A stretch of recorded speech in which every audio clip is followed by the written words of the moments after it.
আমরা নবম ও দশম শ্রেণী থেকে বোর্ড পরীক্ষায় আসা একটা এমসিকিউ প্রশ্নের সমাধান করব।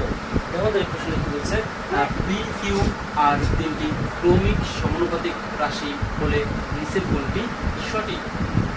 তো এই প্রশ্ন থেকে অনেক গুরুত্বপূর্ণ একটা এমসিকিউ। দেখো এই প্রশ্ন প্রথমবার বোর্ডে এসেছে, Dhaka board, Barishal board, Sylhet board 2015 সালে এসেছে এবং কুমিল্লা বোর্ড 2017 সালে এসেছে।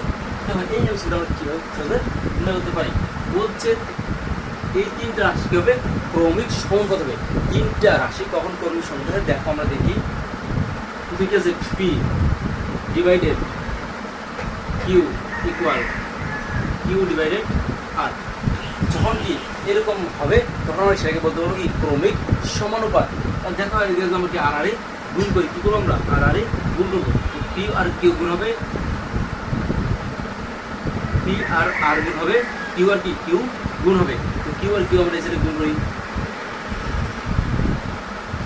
কিউ গুণন কিউ ইকুয়াল কিন্তু পি গুণ কি আছে আর,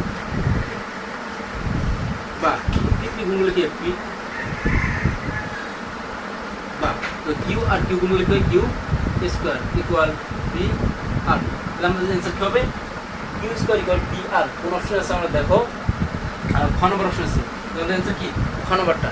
আশা করি সবাই বুঝতে পারছেন। আর অবশ্যই আমার ভিডিওটা শেয়ার করে দিবেন যেন অন্যরাও শিখতে পারে। আর আমার চ্যানেল যারা নতুন তারা অবশ্যই আমার ইউটিউব চ্যানেল সাবস্ক্রাইব করে পাশে থাকবেন, ফেসবুক পেজে দেখবেন তারা অবশ্যই আমার ফেসবুক পেজে ফলো দিয়ে পাশে থাকবেন। সবাইকে অসংখ্য ধন্যবাদ।